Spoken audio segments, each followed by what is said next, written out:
Gimana caranya kita bisa jadi investor cerdas di tengah-tengah situasi ekonomi yang nggak menentu seperti sekarang? Kami akan bahas di video kali ini.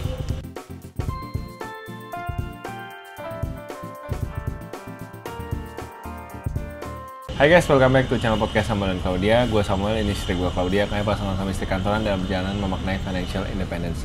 Di channel ini kalian akan temukan video-video seputar karir, keuangan, adulting, dan topik-topik menarik lainnya. Jadi kalau kalian suka dengan apa yang kalian tonton di sini, jangan lupa untuk subscribe, juga share video ini untuk support terus channel kami.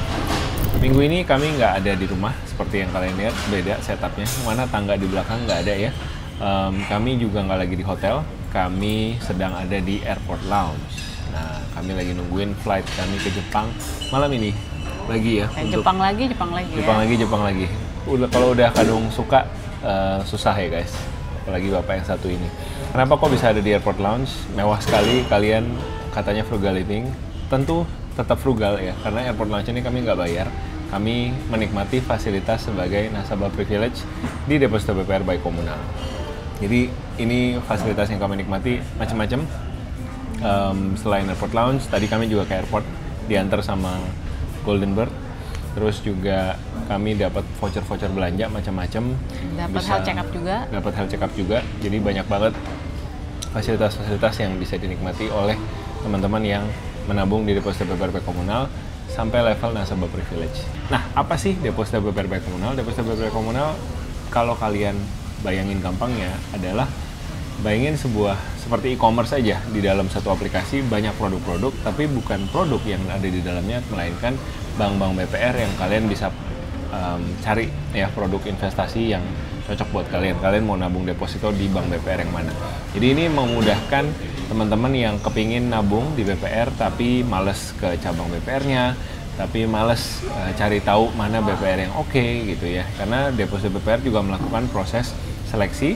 Nggak sembarang BPR bisa masuk, tentunya harus ada proses KYC-nya dulu, ada proses auditnya dulu, sampai bank tersebut bisa listing di dalam Deposito BPR by Komunal. Jadi ini memudahkan banget buat teman-teman yang kayak kami juga, yang tipikalnya play it safe ya investasinya.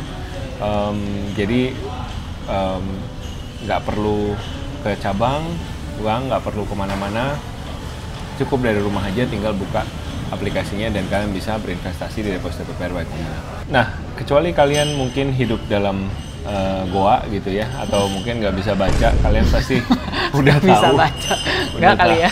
Mungkin nggak ya, bisa buka YouTube, bisa ngetik Samuel Claudia gitu kan, di search. Pasti kalian udah tahu lah apa yang terjadi sama dunia kita belakangan ini. Ada perang tarif yang lagi terjadi, ada kondisi IHSG juga yang sempat terjun bebas di beberapa minggu lalu.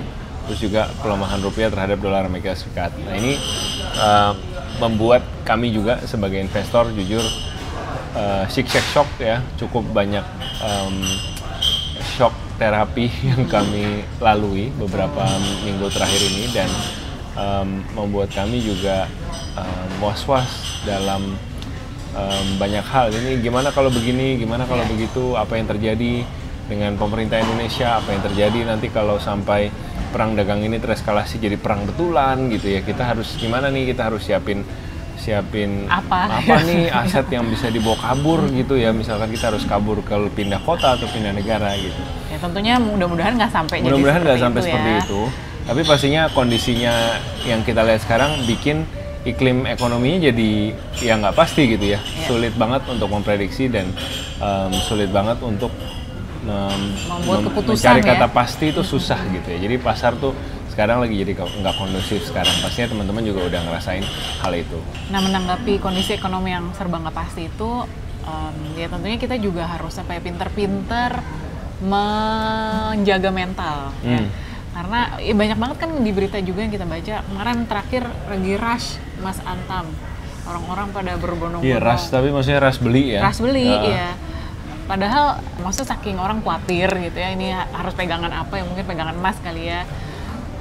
Bener-bener yang sampai ngantri-ngantri, nguler panjang. Padahal itu beli loh ya, beli ya, bukan gratis, bukan dibagiin gitu bukan ya. Diskon. Dan harganya juga nggak lagi yang murah banget gimana. Betul. Gitu ya. Tapi ya gampang banget untuk kita apa ya, ini mungkin tanpa berpikir rasional ya, kesuai betul, lihat wah orang-orang pada heboh, oke sebelum gue ketinggalan gue ikutan.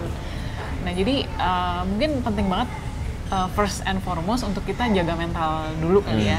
Gimana caranya biar kita tetap bisa berpikir jernih walaupun situasi lagi menguji kesehatan jantung ya.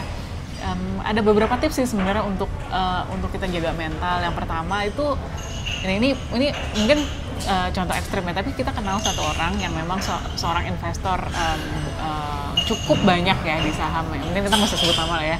Sebut saja Budi. Sebut saja Pak Budi ya. Si Pak Budi ini cukup heavy invest di saham. Jadi benar-benar mungkin kalau lihat IHSG benar-benar kalian lagi drop ya udah itu minusnya buletannya angkanya banyak banget gitu ya. Jadi dia memutuskan pas kemarin lagi heboh-heboh berita negatif, dia memutuskan untuk untuk ini ya, dia nggak unblock, gimana, dia blok semua portal-portal berita. Jadi dia memutuskan oke, gue nggak mau baca berita dulu sama sekali gitu selama periode tersebut. Yang nggak tahu nih sekarang dia udah mulai baca berita lagi atau belum, karena intinya ya dia percaya kalau saham dan memang beli yang bagus, yang kita sudah evaluasi dengan seksama, maksudnya bukan beli ya blue chip ya, yang kita bilang beli saham-saham blue chip yang pasti bagus, itu in long term pasti akan bagus, pasti akan rebound. Jadi kadang-kadang ada bukan hiccup lagi ini ya, terjun bebas weh gitu kan langsung, tapi emang harus kuat mental gitu ya, harus bisa oke, this is going to be okay gitu. Memang ya saham is not for everyone ya, tapi ya itulah strateginya kalau bermain saham. Dan kami pun juga ada saham dan reksadana saham tuh pegang. Dan kemarin pas IHSG drop ya juga sama gitu ya, bener-bener lihat, portfolio langsung door gitu jatuhnya. Tapi ya berusaha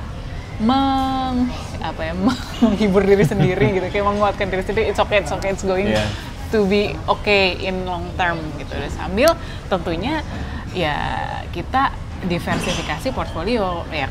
Mungkin ada orang-orang yang berani banget ya, mungkin 90, 95 bahkan 100% di saham ya itu karena pasti pilihan atau appetite investasi orang kan beda-beda. Nah kalau untuk kami, memang kami bukan tipe yang high risk ya, memang dari dulu selalu yang low risk. Jadi oke, kita ada di saham, ada di reksadana saham, tapi kita juga berusaha untuk diversifikasi portfolio ke instrumen investasi yang lebih rendah resiko. Jadi kalau dibilang apakah kami kalem seperti teman kami Bapak Budi ini, saya enggak ya. Jujur ini kan terjadi, kalau teman-teman ngikutin Instagram, kami baru pergi cruise ke Singapura. Nah itu kayak 2 minggu sebelum cruise itu kan bom gitu kan, semua berita tuh keluar yang jelek-jelek itu. Itu tuh sampai saya tuh kayak sampai berasa kadang mau tidur tuh hyperventilating gitu, kayak nggak bisa nafasnya jadi kencang, detak jantungnya jadi kencang. Dan ini saya nggak tahu loh, dia nggak cerita. Kayaknya sampai, iya ini eksklusif buat teman-teman. Kayaknya sampai mau nutup handphone tuh sebelum tidur tuh benar-benar susah gitu, karena gue harus on top of things. On top of things maksudnya kayak jangan sampai gue kecolongan ada berita yang nggak gue baca, atau gue tidur ntar tiba-tiba keluar berita apa yang nggak pasti, terus pagi-pagi apa ya? Pagi-pagi door merah portfolio gitu. Jadi ada anxiety seperti itu. Tapi ya tadi kalau bilang soal diversifikasi, nah sejujurnya diversifikasi ini kami lakukan udah lama. Jadi udah lama dari 2019 belajar investasi tuh kami udah awalnya kan berat banget di saham tuh. Awalnya 2019 tuh saham banget gitu kan. 50-60% ya? 50-60% saham, karena bener-bener lagi merah kan waktu itu, kayak naiknya tuh hijaunya cepet gitu. Orang bilang hijau royo-royo. Nah terus habis itu peer-to-peer on the rise. Nah kami juga masuk ke peer-to-peer, tapi belakangan tuh kami sadar kayaknya kita perlu yang dibilang istilahnya all weather portfolio. Jadi semua cuaca gitu ya, mau hujan, mau badai, mau kemarau, mau apa ya, figuratively ya, bukan literally ya, maksudnya cuaca investasi ini jadi nggak bagus, kami harus siap gitu, kami harus siap menghadapinya. Jadilah, nah akhirnya si deposito BPRP komunal ini jadi salah satu bagian besar buat kami diversifikasi, karena secara resiko relatif rendah deposito, kita semua tahu produknya, dan ya dibandingkan misalkan saham yang kalau tahu cara milih sahamnya bisa 20% setahun, bisa berapa persen setahun, Ini deposito PPR relatif modest, dia cuma 6,75 sebelum pajak. Cuman lumayan juga ya. Lumayan, tapi ya aku di awal tuh kayak nggak excited gitu. Ini Klau ngapain sih masuk deposito banyak-banyak gitu kan? Jangan tergiur hanya dengan fasilitas airport atau lounge yang kami sedang nikmati saat ini gitu ya.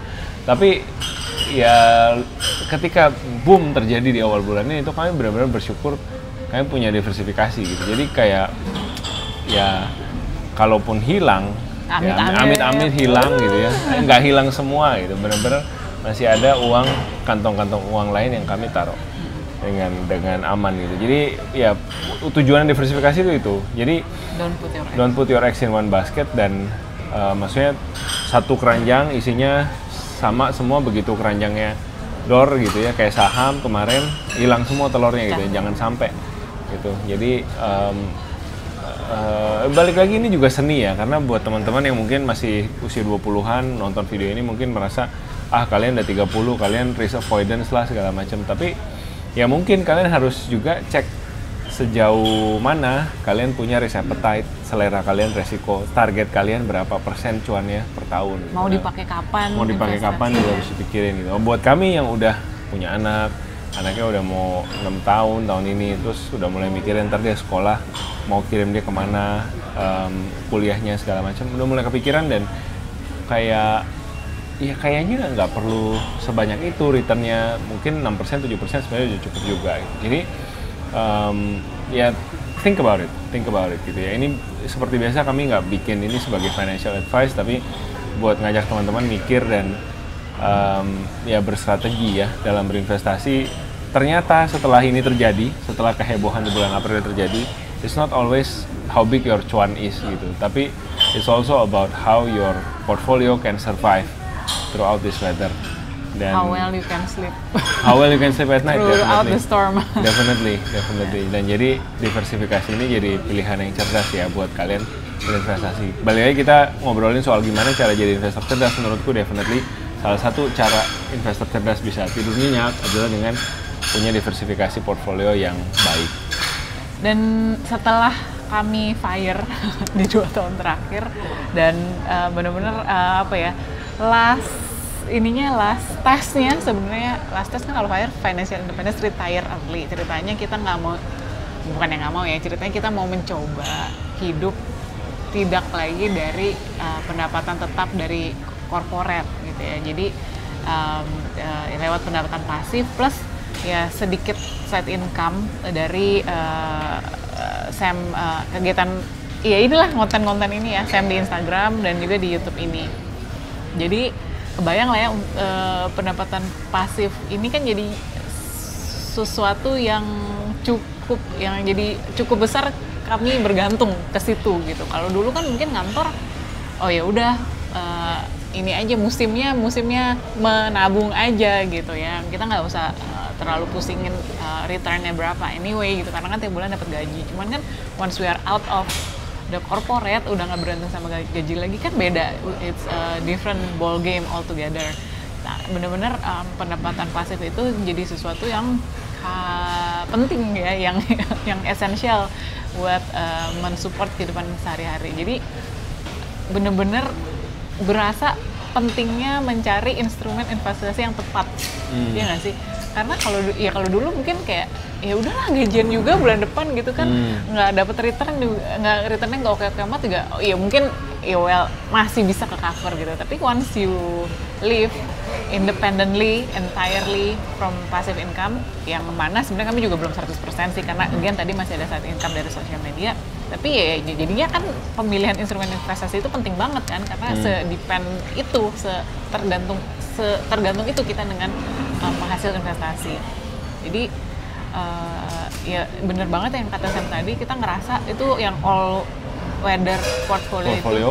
Itu penting banget untuk diperhatikan, karena sebenarnya beneran deh, bukan cuman about the nominal gitu kan. Mungkin kita kalau fire selalu ngomongin angka fire kamu mau berapa, angka fire kamu berapa. Misalkan nih, let's say angka fire-nya 5M, udah achieve 5M, bukan cuma sekedar itu aja gitu, karena yang harus dipikirin juga return-nya bagaimana nih. Ya kalau sampai kejadian krisis dan lain-lain, Ya kan bisa misalkan ya amit-amit nih semuanya di saham atau semuanya di kripto atau ya semuanya di mana lah ya, di satu instrumen investasi aja tiba-tiba anjlok nol gitu, yang tadi udah oke, kayaknya gue bisa bayar, nah itu mulai lagi tuh dari nol semuanya. Jadi ya gimana ya, ngeri-ngeri sedap. Jadinya menurutku ini penting banget kita punya all weather portfolio untuk punya diversifikasi. Jadi misalkan yang satu door pecah nol, masih ada harapan dari basket-basket lainnya. Ya. Nah, balik lagi ngomongin salah satu instrumen investasi yang buat aku banyak kami masuk gitu ya dalam 2-3 tahun terakhir ini, si deposito BPR ini. Kenapa menarik? Pertama, dia punya bunga relatif tinggi, sampai 6,75 per tahun. Ini memang sebelum pajak, tapi kalau teman-teman bandingkan dengan deposito di bank-bank konvensional yang mungkin angkanya cuma 2%, 3%-an, ini lumayan gitu udah ya. Double. Ini udah double. Terus yang kedua, dia juga low risk, jadi ada namanya lembaga penjamin simpanan dari pemerintah yang menjamin simpanan kalian di bank itu hingga 2 miliar per nasabah per bank. Jadi kalau kalian belum punya 2 miliar ya masih terjamin semuanya gitu kan. Kalau sudah punya 2 miliar lebih gimana kok ya, pilihlah beberapa bank. Jadi kalian terjamin di banyak bank gitu ya. Kalau bingung taruh di mana, nanti kirim ke Samuel dan Claudia. Jangan. Tidak terima mengelola. Tidak terima titip dana ya? Tidak terima. Nah, mau nambahin sedikit tentang LPS ini, tentunya berlaku syarat dan ketentuan ya. Harus sangat diperhatikan tingkat bunganya. Jadi kalau kamu buka website LPS hari ini itu akan kelihatan tuh bank umum sampai dengan bunga berapa yang dijamin, BPR sampai dengan bunga berapa yang dijamin. Nah itu maksimal di segitu. Jadi kalau misalnya kamu menemukan produk bank umum yang menawarkan bunga lebih tinggi daripada yang jamin LPS, itu hati-hati. Itu sudah pasti tidak dijamin semuanya. Jadi misalkan nih hari ini berapa ya, 3%, let's say 3%, aku lupa nih bank umum hari ini berapa, misalkan 3%. Terus ada bank yang bisa kasih kamu misalkan 5%. Jangan dipikir, oh ya berarti yang tidak di-cover hanya 2%-nya saja, selisih 2%-nya saja. Tidak, ya itu berarti semuanya tidak di-cover. Jadi itu harus hati-hati. Yang di-cover harus semuanya dalam atau di bawah batas yang sudah ditentukan LPS. Bisa dicek di mana? Bisa dicek di websitenya.